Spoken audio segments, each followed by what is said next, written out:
Welcome back, everyone. We are excited to be joined today by Brian Childress. Brian is a husband, father, technologist, and avid adventurer. As a technical advisor with a strong background in software engineering, cloud computing, and cybersecurity, he is experienced in helping CTOs and CEOs make the right technical decisions for their organizations.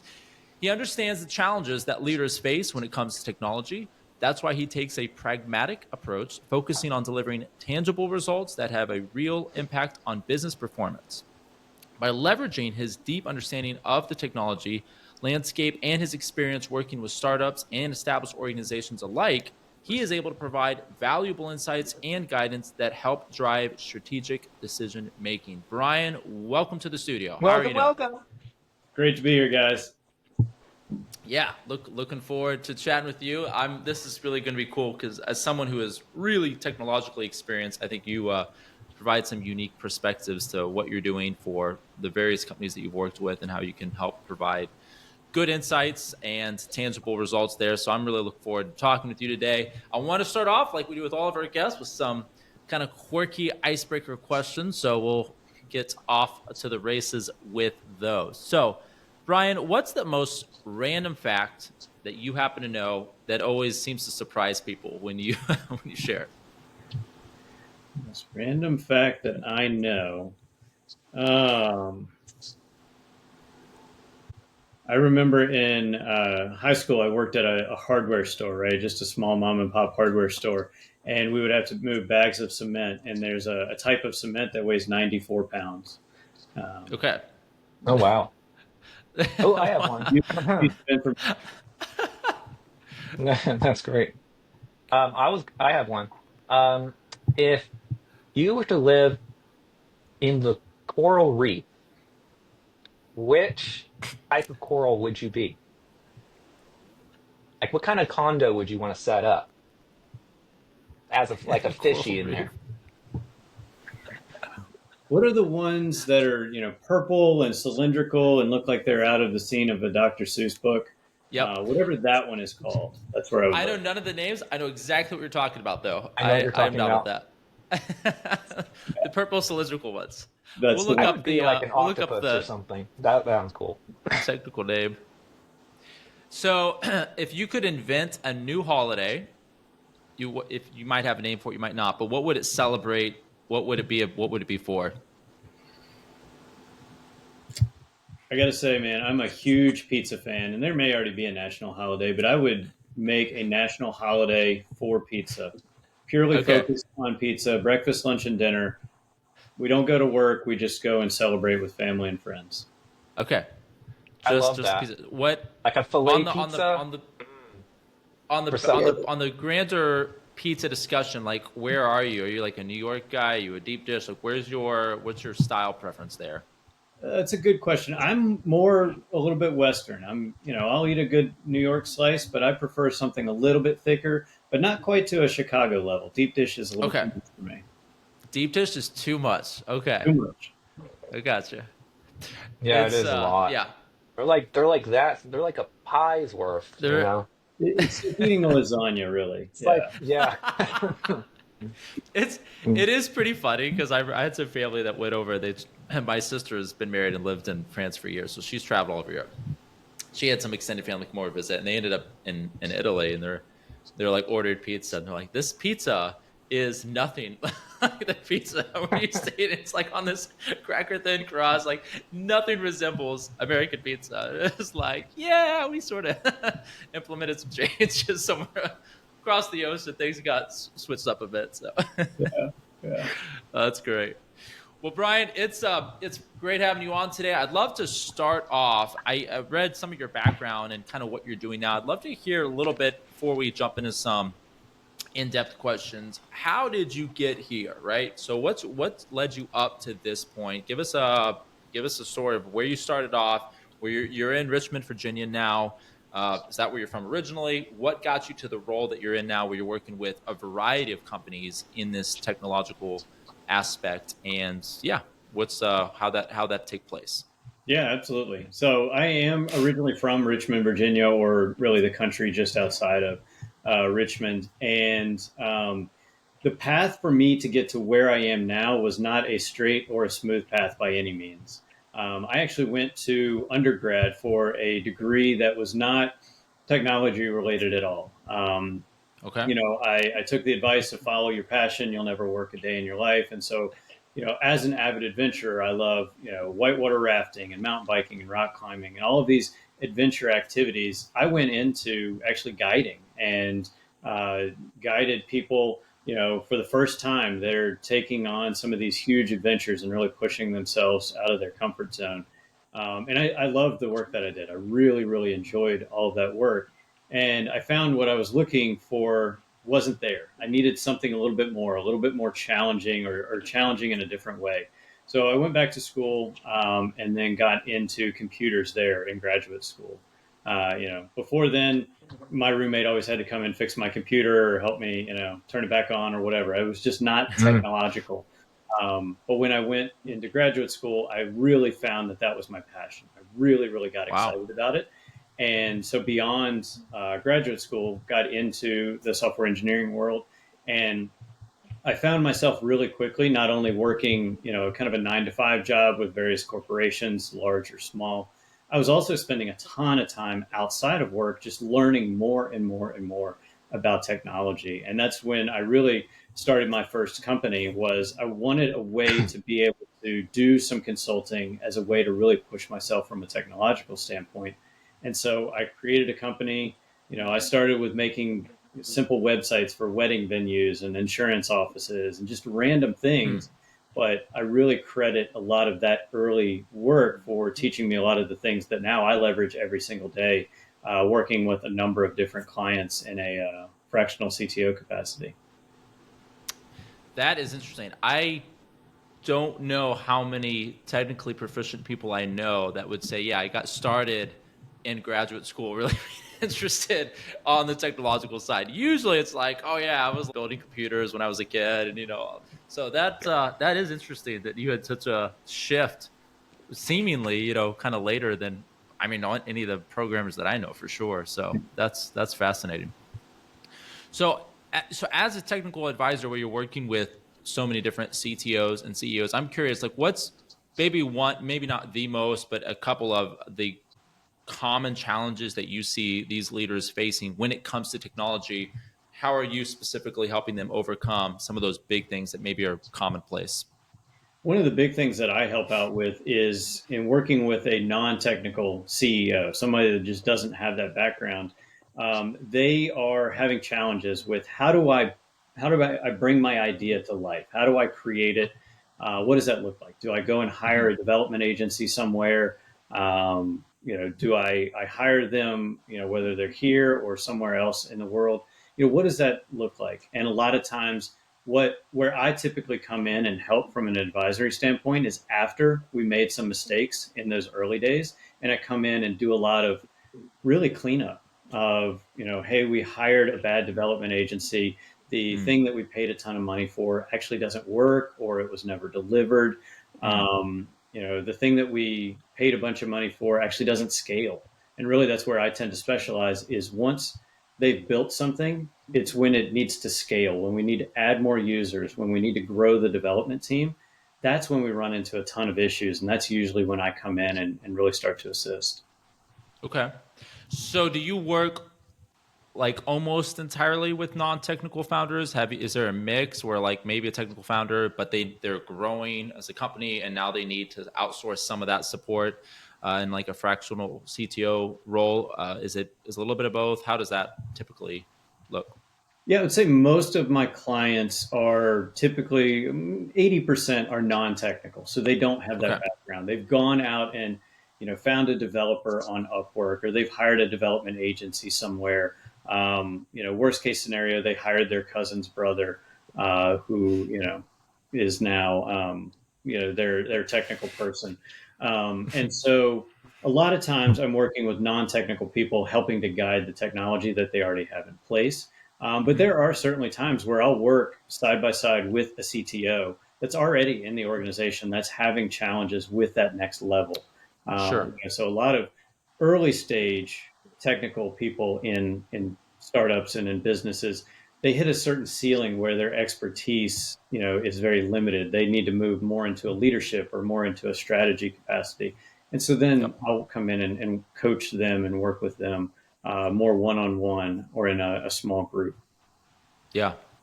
Makes sense. And it's also, was, when reading your bio, you're emphasizing a pragmatic approach to technology. So, can you share an example of a time when you helped a company make a technical decision that had a significant impact on business performance or something in that category? Yeah, I can give you a really good example. A few years ago, I was brought into a project. The project had been going on for maybe 6 or 8 months already, and the team was just they were hitting roadblock after roadblock. They weren't moving forward, and it was what was really interesting about that particular project was they had a real actual deadline. Right? Most of deadlines that we have are kind of made up, but this one was like, if you guys don't deliver in 3 weeks, it was just a complete waste of almost a Mhm. year's effort, and all the Wow. money and time that was put in. So I came in and said, "Hey, this is just too complicated. What we have here is so overly complicated that the team doesn't actually understand what the heck is happening." Hmm. So I came in and said, "We're going to rip out about 80% of the technology just because we didn't need it." And Wow. because I had a very narrow window of time, did that very quickly. It was like, day one, we're getting rid of all of this, and then made a much more simple architecture. And from there, I was then able to get the system working. We were back up and running, something that we hadn't seen in 6 or 8 months. Now it was working. And then we were able to continue to push forward with the final phases of development. I was able to bring on additional engineers to help out just because we simplified. We got rid of unnecessary complexity. And that's really what. Uh, oh, sorry. Yeah, I was just gonna say you mentioned working in a group. Like, do you mean like the CTOs are all in a group and you're just kind of like working with them on various things, or is this like a one-on-one? You go in um, for a short period of time, fix everything, and then you're exiting at some point. Is that kind of what I'm? Is that? Yeah, so much more the latter. So I'm working closely with the CTO, and then I'm going to be working with other members of their team. They're more senior engineers on the Oh, I team, see. so in a small group in that sense, and then Gotcha.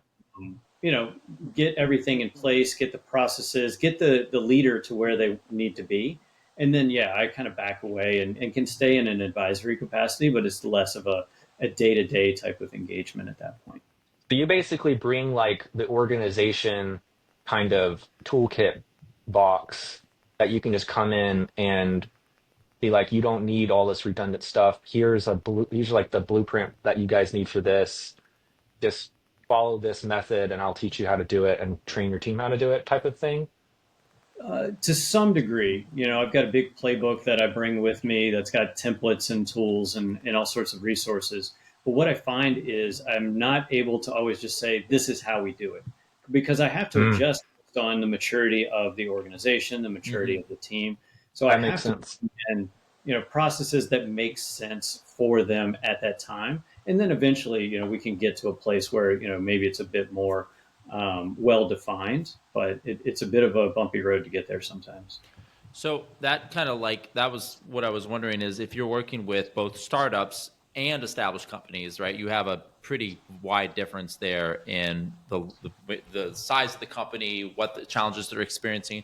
Are those are the challenges from the technological perspective ever similar? Do they vary pretty wildly between Mm. established versus startups? What is that like, and is one easier to deal with depending on the stage of the company more often than not? Yeah, I think most of what I see is honestly very much the same. It's just the difference is the scale or the maturity of a platform. But most of the time, the thing that holds somebody up or holds an organization up is the complexity that they have in place. And so that's Okay. really where I try and focus is like, let's make things more simple so that everyone on the team can understand what's going on, and then we can grow from there. But most companies, whether they're a brand new startup or an established company, they're just overburdened with complexity that they don't need. Yeah.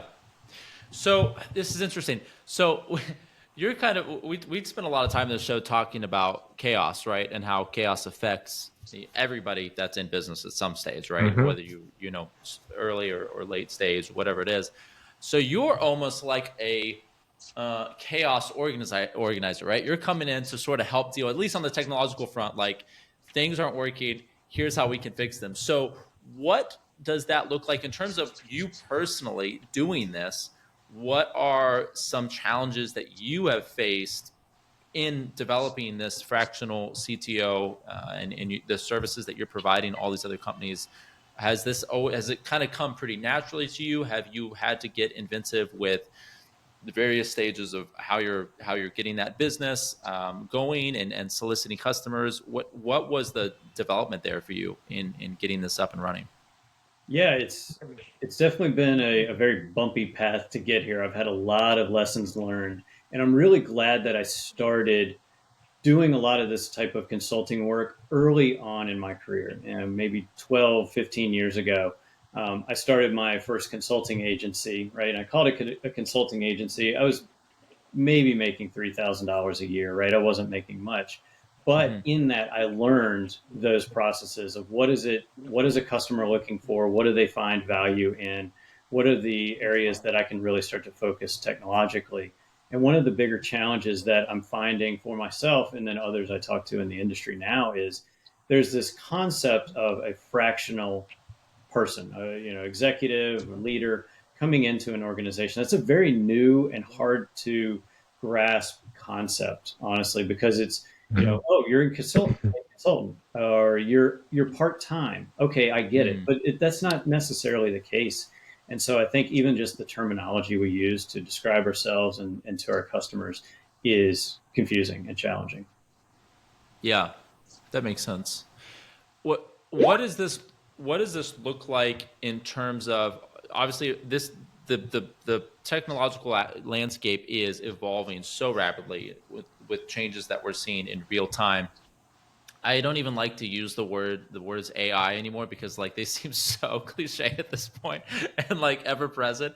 So it can be AI, maybe it's something else. Especially in a programming stance. It's from this programming standpoint. Yeah, like what do you? But what are some? You can speak about AI if that's the most obvious one for you. But like, what are some of these innovations that you've seen, and how do you balance the need to stay on top of these innovations with real time considerations like budget, size of the company, like how like obviously you want to recommend the best to any client, right? But like at some point, everybody's got a bottom line. It's like this is what we can do, this is what we can't do. So how are you weighing those when you go into consulting for a company that really needs some uplift on the technological front, and maybe what's available to them isn't something that they can immediately implement? How is there a way for you to stage that in? What does that look like? Yeah, so the place that I always start and always go back to is around what is the business problem that we're trying to solve? What is the business value that I'm trying to bring? I think a Mm-hmm. lot of times we think that we're going to bolt on some sort of technology or we're going to pay for some really expensive software and that's going to solve all of our problems. Typically, there's a problem ahead of that we're not actually solving. We're just hoping that we're going to solve for it. And so I always want to make sure that I understand the business side of what it is that we're Okay. doing, and then I just happen to have a very healthy toolbox of technological solutions that I can bring in and start to leverage. And again, depending on the budget, the maturity of the company, it can vary in what areas we can do. There's a lot of really inexpensive ways that we can leverage technology and some of these low code and no code platforms. We can Mm-hmm. leverage some of those to then start to see the benefit for the organization. And then if it turns out that like, yeah, this is good, this is moving us in the right direction, then we can look at something that's a bit more custom, a bit more fit to their needs. Yeah. I like that. So your consideration first is not strictly from a technological perspective. This is what's wrong. This is what we need to do to fix it. It's more first principles. What are you here for? What are you trying to do as a business? Hmm. Where's the hang Hmm. up? And what can we do on a technological front to solve that issue? That seems like a pretty well measured approach to dealing with these things in a way that helps everybody rather than fixing an aspect of something that may not affect the business as a whole. So that makes a lot of sense. I'm curious with that approach.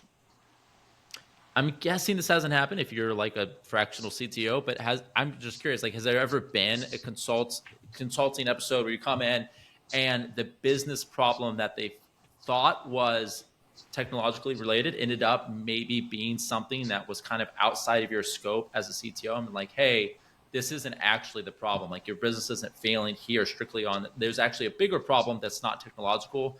And have you had to inform them of that? Has that been a scenario that's occasioned you? Yeah, unfortunately, it has been that scenario, right? And again, most people want to say, "I'm going to pay this person a bunch of money to come in and fix all of Yeah. our problems, all our technology problems."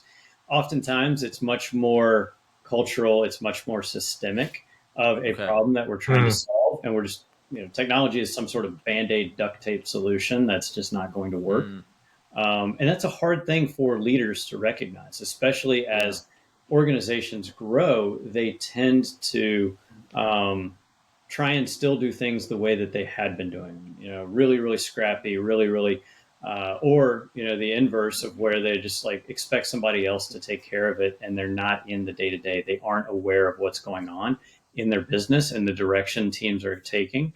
And so many Hmm. times it's much more of a cultural, organizational thing than it is technology. Hmm. Interesting. Okay. So maybe more often than I was expecting. Oh man. So yeah, I mean, you said it's like unfortunate. I guess it is because if it is technological, that's a lot. That's I'm guessing in a lot of ways easier to deal with, right? It's like, oh, Yeah, it's technological. Here's the formula. Like, there's an obvious like solution, right? right. Cultural problems aren't quite that cut and paste, so you can see where that gets a little bit more difficulty. Speak to me a little bit about the cybersecurity side, right? I'm curious in businesses that you go in to help and consult. Is cybersecurity? Do you see like the actual security side of these organizations as generally kind of a failure point in a lot of cases? Is it how often is this an issue? Do you see this a lot? Or I would also add to that and say, what is cybersecurity to you? Like, Mm, are you looking at it from a coding perspective, or are you looking at it from like you need to make sure the accounts has 2FA and proper passwords and stuff like that? Or are you looking at it yeah, all? it's good for you. So, For me, I'm looking at it all. Where I specialize specifically are in areas like 2FA, or in the application itself, the software itself. So, Eric, when you log into an application, are you seeing the right data? Is it your data, what you're supposed to have access Mm. to? Are you able to take the right actions? I would say about 100% of the time, there's some sort of security issue of varying degrees with the organizations that I'm working with. Um, you know, we have very sensitive information stored in a document store that everyone has access to, right? It's all in the company wiki. Yeah, Um, that's true. you know, Passwords aren't stored properly. Passwords are being shared around because, we don't want to pay for an account for everybody. So we're just going to have one account for the company and share a lot of those types of things, which are easier to fix. But again, they're very much a cultural thing because there's some other driver ahead of that. That's not just the technology itself, doesn't allow it. But for me, when I think of cybersecurity, it's very all encompassing. It's all things security, and especially in a distributed world like we live in, we're all accessing applications from our phones and our laptops from whatever sketchy Wi-Fi network we connect to. All of that has to really be considered from an organization standpoint to keep the data safe. And that's the thing that for me I care the most about is I want to keep my customers' data safe and I want to keep the company's data safe. And it's so Yeah, easy. yeah, that's a great point because you really don't need to take the time to try to hack into a database or anything like that. If you can just hang out with the people, you know, for a little bit, you get the password, and the password happens to be the password for everything. It's like, thank you, bank account. so, so Brian, I if wish like it this weren't is true. if Yeah. this Yeah. is like the baseline for cybersecurity measures, like all the things that you talked about in consideration here, if it's here, how often on a scale of like percentage of one, 0 to 100, how often when you come in to consult for companies do you find them like already starting below the baseline? It's like, oh, okay, from a security standpoint, you're already like not anywhere close to where you need to be. Is that often or? It is. Again, unfortunately, it's very often that happens. Security is a hurdle. It creates friction in the system. And so we put it off to the end. We're going to add security later. Don't worry about it. We need to get this thing working. We need to get it out there so customers are paying us. That's what Interesting. companies are caring about.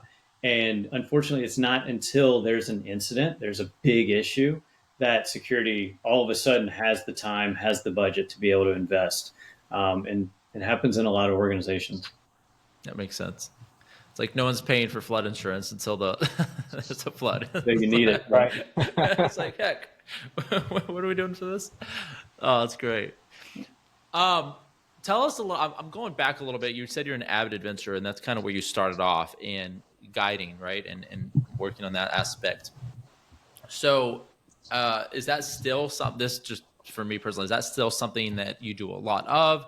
And what, if any, like what carryovers have you seen from what you were doing originally in guiding and in that exploration side to what you're doing now and consulting with leadership teams and helping them on the technological front? Is there like, because they, to me, they seem pretty disparate, right? Like we don't, I don't normally see a lot of hyper focused accomplished technologists that are also avid adventurers. Like maybe it's just my circle, but they seem pretty separate. So how do those interact with each other, and what does that look like in your life?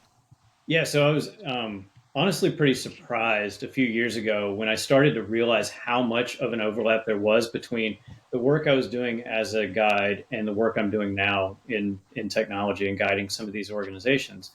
A couple of the key areas that really jumped out at me, when I'm guiding somebody and we're going down a class 5 whitewater rapid, there's a lot of risk that I have to be able to calculate really quickly. I have to Sure. understand a ton of variables. Same with, if we're rock climbing and we're several hundred feet off of the ground, I've got to be able to calculate all of those risks. And in that scenario, it's much more high pressure. It's much more, speed of decision really matters. But that Mm-hmm. same ability to understand the variables that exist and then calculate the risk involved has been just monumental in how do we evaluate the risk of using this platform or that platform, or the risk of bringing this potential customer's data into our ecosystem. What are the risks that are present there? And Okay. I think the other area Interesting. that I found the most overlap as well is in kind of just team dynamics. I was guiding people for a day, a weekend, a week, a month. So these long periods of time, and teams evolve. They change over time. The Mm. more time we spend together, and it's no different than the teams that I have in Poland and Albania and Uruguay. Right, I have teams all over. The dynamics are still the same. And how do we go through those phases of team evolution? All of that is stuff that I learned and really honed those skills early on in my guiding career. And now I'm fortunate to bring those over into what I do now. That's cool. That's cool. Yeah, I wouldn't have expected that, but that makes a lot of sense. Just being aware of variables and how they could play out in different scenarios. So, like with that, has there ever been an instance where you had to? Again, I see because I'm not a technical guy, right? Eric is actually a programmer, and so I am the non technical founder to our partnership. So this might be a silly question. We can cut it if it is.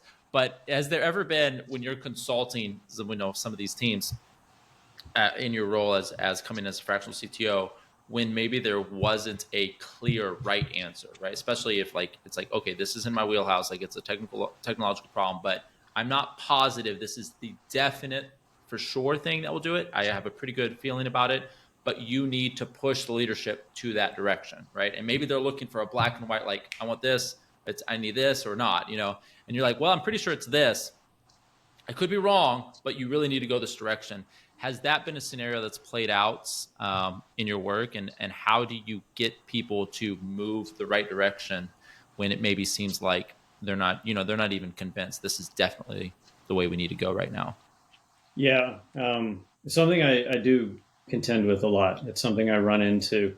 And for me, it's again being able to calculate those variables of if we move, I know we need to move in this direction, but how we get there, the path, our decisions are all going to be slightly different. And we don't know. So how can I mitigate those risks? How can I try something out without making a huge monumental 5-year multi-million dollar investment? How can I move us in that direction and then continue to test and understand better how, are we moving in the right direction?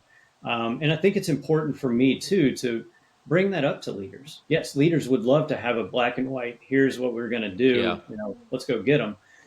Not always the case. And that's something as leaders we have to be okay with, that uncertainty. We have to make a decision and go with that decision and understand that we could be wrong in the future. Hmm.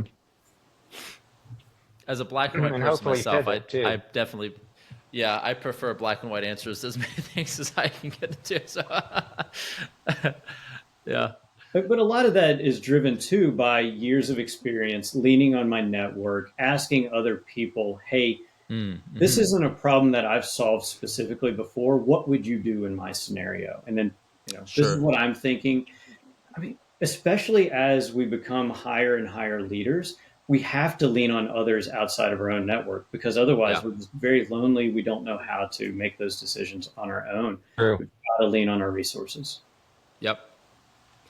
Yeah. No, I mean, that is easily one of the, I mean, greatest accomplishments of the human era in general. Like people were talking, I don't know what it was I was listening to, and they're talking about how the differences in intelligence from like early humans to now. And they were kind of mapping out. It's like, well, like intelligence levels, they were arguing whether or not intelligence was roughly the same because we have all this stuff from like even a prehistoric era where it seems like intelligence was like still really high individually.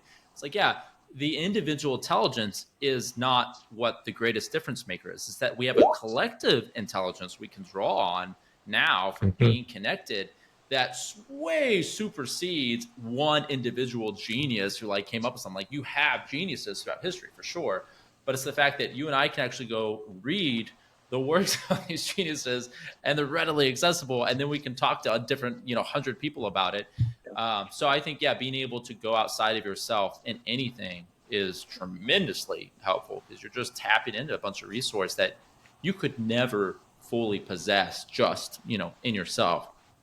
um, kind of going on, I'm curious, has there ever been an instance where you're working with these leadership teams, especially like higher profile, if there's been a case, I don't know if a higher profile company or leader, but you've seen a CEO or a CTO make a decision that really impressed you that, again, maybe was not even on the wing of the company you're working with, right? So the CEO has to make a leadership decision that just from a leadership perspective, like, wow, that was a really cool move. I wasn't directly involved in that, but just because of my proximity in working and consulting and being around, it's kind of like if I can think of like business leaders over the 20th century. It's like, wow, it'd be really cool to be a fly on the wall when they're in the boardroom and this is going down. Got the idiosyncrasies with someone like Henry Ford, right, who's kind of a funny character, but also a really revolutionary guy. All those guys. Have there been aspects like that to the point that you can share? Maybe you have to be somewhat guided there, but I'm just curious, have you been exposed to some really cool dynamics in consulting like that? Yeah, I have. And what's interesting with my particular role and the way I'm set up is I get to work with several different CEOs all at once that are Okay. largely at the same stage, where they are in their product development and all of that. But the way that they lead, the way that they guide, the way that they measure success is wildly different. And what's Mm. really nice about that is if I see something over here that I really like this is how we do our meeting agendas. And this is how we make sure that everyone comes prepared so that 30 minutes of us together once a week is the most valuable time that we have together. And I Hmm. can take that template, that framework, and then bring it over into an organization that had nothing, right? It was just, we're just going to chat for 3 hours and hopefully something gets done. And bringing some of that structure over is really, really nice. Um, a CEO, if I ever wanted to be in a boardroom, I think NVIDIA's CEO Mm. would be a room I would want to be in because some Sure. of the things around. I learned about this earlier today. The speed of light is how we measure things, right? What Yep. we know is the fastest. That's how we're going to measure how long is this going to take us to do it, and what's the speed of light measurement? Okay. Is it you know 2 hours, 2 days? Okay, that's our measurement, and that's what we're going to shoot for, so that we stay hyper focused on what we're working on. And so leaders like that, I think, are really inspiring for me. Yep. Yep, they do. The you read the biographies of like incredible leaders, and it kind of sets the baseline, right? For like, okay, we know this Mm. can be achieved, right? It seems super ridiculous, and in most cases it is, but like somebody did it. So now, and every time that gets superseded, it just kind of resets the bar, right? It's like just a pole vault, and it just kind of keeps moving up. It's like, well, now you've got to. This guy did that, It's like Musk got his rocket to come back down and get parked back. It's like Right. that's never been done before. It's like what the heck. So it is fascinating to see, and I think we live in a cool period of history, right, where we're seeing these things, these records almost being broken a lot more quickly than previously. So it's going to be fun to see how that develops over the next decade or so. Yeah. I'm curious, like this kind of jumping back into like, personal life, but you're as married, you have kids and you're developing this and you're working. I'm sure your day to day is fairly demanding and you're getting pulled in a lot of different directions. What does, what does balance look like for you if that's a thing? And I'm going to provide a little bit of a qualify here because I've always sort of chuckled when people have used the term work life balance. I'm not even sure what that means, and I've been in business for a while now. So, do you have a definition for that? Has it changed, or what's that look like for Brian? I think early on, I probably tried to kid myself that I could balance these things like an equal amount of time across all spectrums, and Yeah. Mm. it's not the case, right? And especially when you introduce having kids, and especially young kids, for me, I focus on work life integration, right?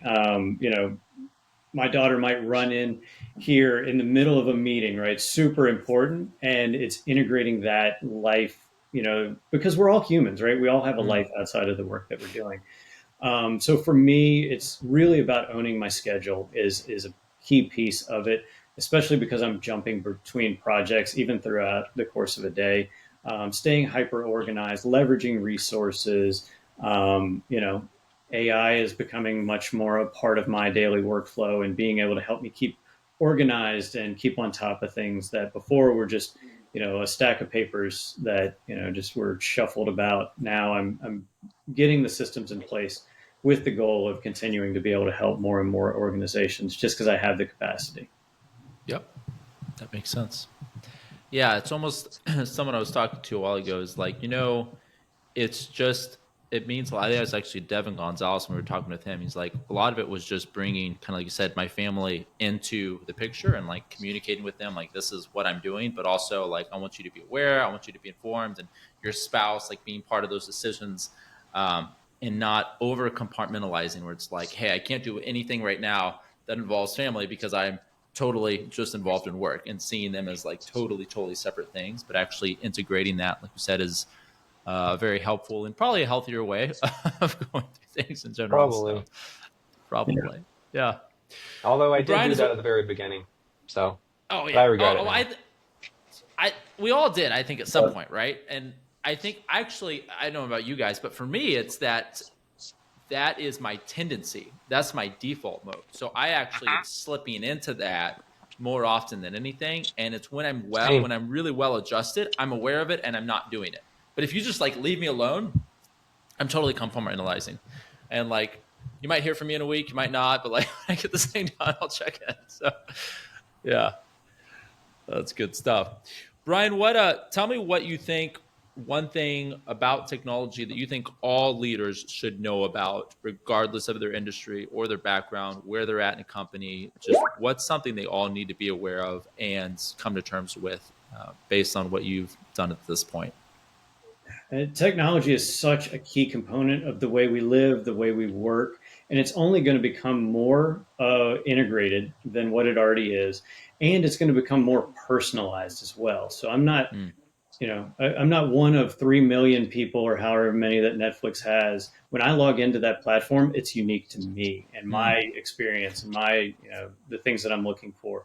And I think that's an important thing for leaders when we think about technology is to make sure that we keep the customer top of mind in that experience. So we're not just building something that should satisfy the masses. How can we build something that is really delivering for our individual customers? And then let's make sure that we're we're delivering on that. That we're reaching out and making sure we keep that promise. It's good stuff. Well, Brian, this has been an awful lot of fun. I really enjoyed having you on and getting to talk about what you're doing in this space. Just tell us how. We'll have a link here, obviously, but if you people that are listening on audio, how can they find you, stay connected with what you're doing, and what's the best way to go about that? Yeah, the best way to connect with me is on LinkedIn. I encourage everyone to find me on there, Brian-Childress. Send me a connection request, a DM. I'm happy to connect.